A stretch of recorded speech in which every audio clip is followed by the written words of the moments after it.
Hello everyone and welcome to BiCo SMP Season 2, Episode 5, and as you can see from around me, I have been doing some mining off camera. How much mining, you might ask? Well, let's just say this chest, this chest, this chest, this chest, this chest, this chest. These chests, not so much. I've only just started to fill those up. And this chest is all full of stone because I have not only mined out the area you see here, I've also been mining out some slime chunks in this vicinity. So we have one over here, as you can audibly hear, and also one over here, which I've actually just dug down to the slab layer. And not only all of this area up here, we've also got this on the side, which is fully dug out, and we have this area under here. Needless to say, I've been doing a lot of mining, and trust me, there is a reason to this. The number one reason is that I'm bored and at the moment haven't really had time to, say, make a video. I have had time to make a slime farm, as you saw in the time lapse that we saw, well, at the start of this video, and I also had time to go kill the Ender Dragon, but I haven't really had time to just be able to sit down, me and you, no other background noise, and just do things, because I have, of course, been busy with exams.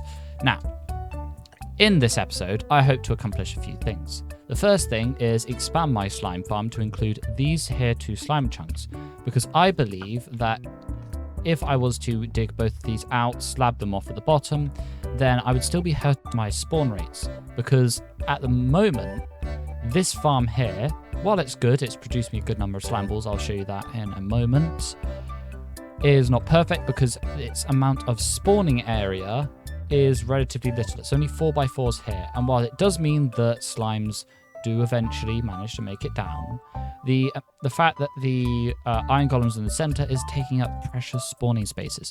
So in this episode, I will endeavor to make sure that the slimes are all in the slime chunks and the iron golems are in the not slime chunks, and that's what I'll do in this area. But of course that means more digging, so rather than time-lapse fawn, I will just stand right here. I will snap my fingers, and there we are. It's all dug out. Would you look at that? Now, this middle chunk here is probably just going to be where I'm having my collection system. It depends on how all of that goes. But I am a bit worried about the fact that because these two chunks are fairly far apart, I might have to have a row here because I do want it so that I can lure the slimes towards this part in the middle with iron golems, and that just depends on how well the slimes have line of sight. So in order to answer that question, I am going to go onto the testing world and find out how well slimes can detect iron golems, and I will report back soon with my answers. Alright, so after a little bit of testing, I found a system that works. So this golem here will be able to detect any slime on this half of the platform, and if they're too far away, say they're on this half of the platform, this guy here can allows them to be detected. Same thing sort of goes here and over here. They'll all go towards their respective guys. So this system works. The only thing I'm not quite sure on is whether I actually need to implement it, because while I would like to have triple the slime, I'm not entirely sure as to if I actually need it. And in all fairness, I don't really have the iron for this. So at the moment, I'm thinking this can wait. I'm going to be still clearing out all of the area around my slime farms, because ultimately I do want to have all of that area cleared just for the fun of it, because sometimes I'm not very interested in doing things. But there is something else on the server I need to do, and that's actually related to someone else. Yeah, this is actually a multiplayer server and not just single player. So let's hop onto the server and explain what that is. So recently on the BiCo SMP, I offered in the server to give people startup kits, basically. So these startup kits would be a shulker box, they would be some diamonds, they would be armor, they'd be tools, there'd be golden carrots, ender chests, all sort of things that you would need to get into sort of how I am in the world, because I've been playing a lot more on the server than other people. Other people haven't really had time. So I feel it's only fair to offer those ways to get up to speed with the game, rather than having to make them grind and potentially drop out of playing on the server. So I've been going through all of my armor, trying to find all of the best stuff I have so that I can start offering it to people. Now, I won't guarantee giving them, full mending gear, because while I could do that, that they can use this service, and that seems pretty reasonable to use this instead of, grinding my own gear for them. So I'm going to be working here, making sure that I've got all of the stuff I have on a list, and I will see you guys once I've got all of their tools for them. Alright, so this is the box I've prepared. It's going to be pretty good gear. I've added a couple extra enchantments to some of the stuff. I've given them just a plain pickaxe to work with, and for loom that'll be fine because they have mending, fortunately, and silk touch, so if they want they can add those things as they please. So I'm going to take all of this out of the shulker box, and I'm going to take it over to Loom's base, and I'm going to drop it off because this is in fact for Loom. So I'm going to package all my stuff up and we're going to head over there. Now I'm here mining more cobblestone because I've just had a brainwave. Since I have so much stone on me, and that stone is generally something that people don't exactly enjoy getting, which I think is stupid. I mean, I've been doing this so much that you'd think I'd be sick of it, but I love the process, so that's true. That maybe I should go and make a stone shop, and in fact this is exactly what I'm doing. Now I do have to come up with some plans for it because I don't want to sell stone after a store. After all, it's a cave. You get stone in caves, so maybe some kind of thing in a mountain. I'll think about some ideas, but that's generally what I'm going to be going for. I am going to be building a lovely stone store, and I'm going to be using all the stone that I'm harvesting from this area to build that store. So it's going to be fantabulous. So I will now quickly cut to me showing you where I'm going to build the stone store. So, with a shulker box of resources gathered and a place to start building right on this side here, I have no other words other than let's get into a time lapse and start building this shop.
Time lapse end, and as you can see from that, we now have this lovely and noisy cave to look through.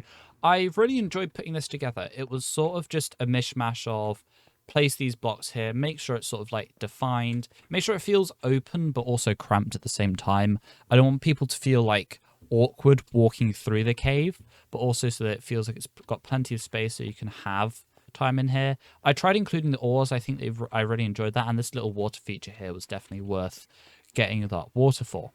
The only thing that I'm not 100% sold on is this little root ridge here, But considering how well it's currently blending into the landscape, I think I just need to do a little bit more shaping to it. And hopefully it should look a lot better. I think it's just this bit here that's sort of bugging me. Yeah, I'd say that looks pretty good. Maybe some stone instead. But aside from that, that's pretty much this shot built. And now I ask myself the question again of what else there is to do. Now, there is one extra thing to do, and I should probably put video proof of it in case I get called out for it. I need to register this shop before people can start buying things. So I'm going to go over there and do that in a second. After waiting patiently for my turn at the shop registry, I am now going to take this book and quill, and we're going to fill out the form. So the first thing to do is say what the name of the shop is. I'm going to call it, I don't know. I don't actually have a name for this. Oh, I've got a great name. All right, that's a brilliant name.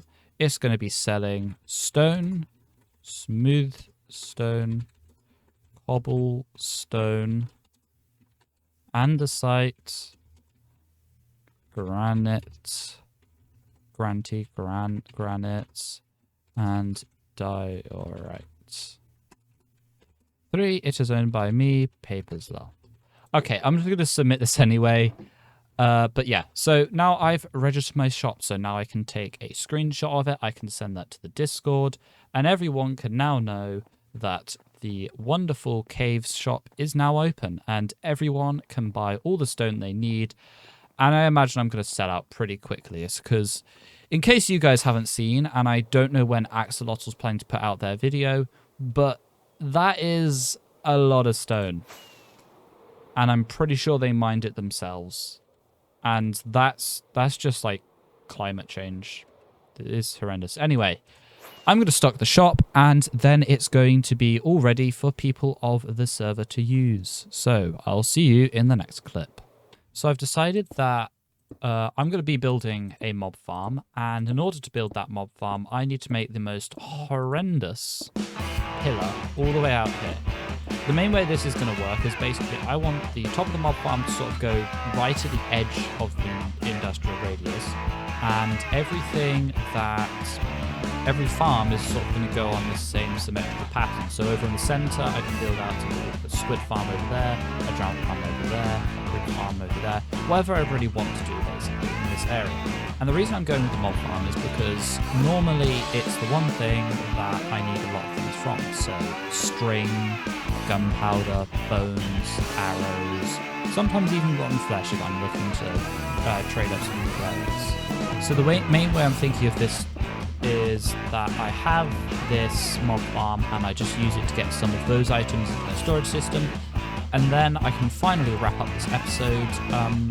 For reference, if you want to know how long this episode has actually taken me to do, it's been about a month, almost 2 months since the last recording, so hopefully it all goes swimmingly and that I should be able to get this all working. Anyway, enough of me waffling. Time to get to another time lapse in this video. I think we'll get spoiled with all these time lapses, and we will be building this mob farm. So here we go.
With the farm now all up and running, if I just take you on a tour over there, as we fly around, we should see that a bunch of mobs are spawning.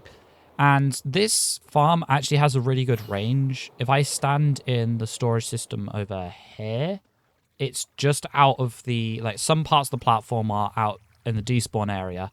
But for the most part, when I'm AFKing at my base, I'll be able to load this farm as well, which should mean that we get a bunch of extra drops. Now, the one thing I've held off from doing was actually connecting up the farm itself to my main supply, and that was just because I hadn't put the filters in. And I do want to do a little bit of science. So when I add this fence gate here,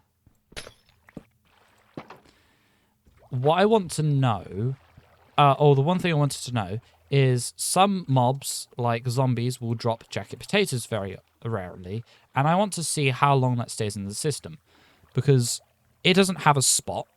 I don't think I have any hoppers set up to deal with, like, empty slots.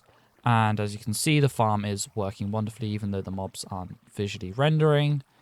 And I wanted to know if items that are just in quote-unquote limbo actually despawn from there. So I'll probably wait for 5 minutes, see if there's still a potato in the system, and then we'll see how we get on from there.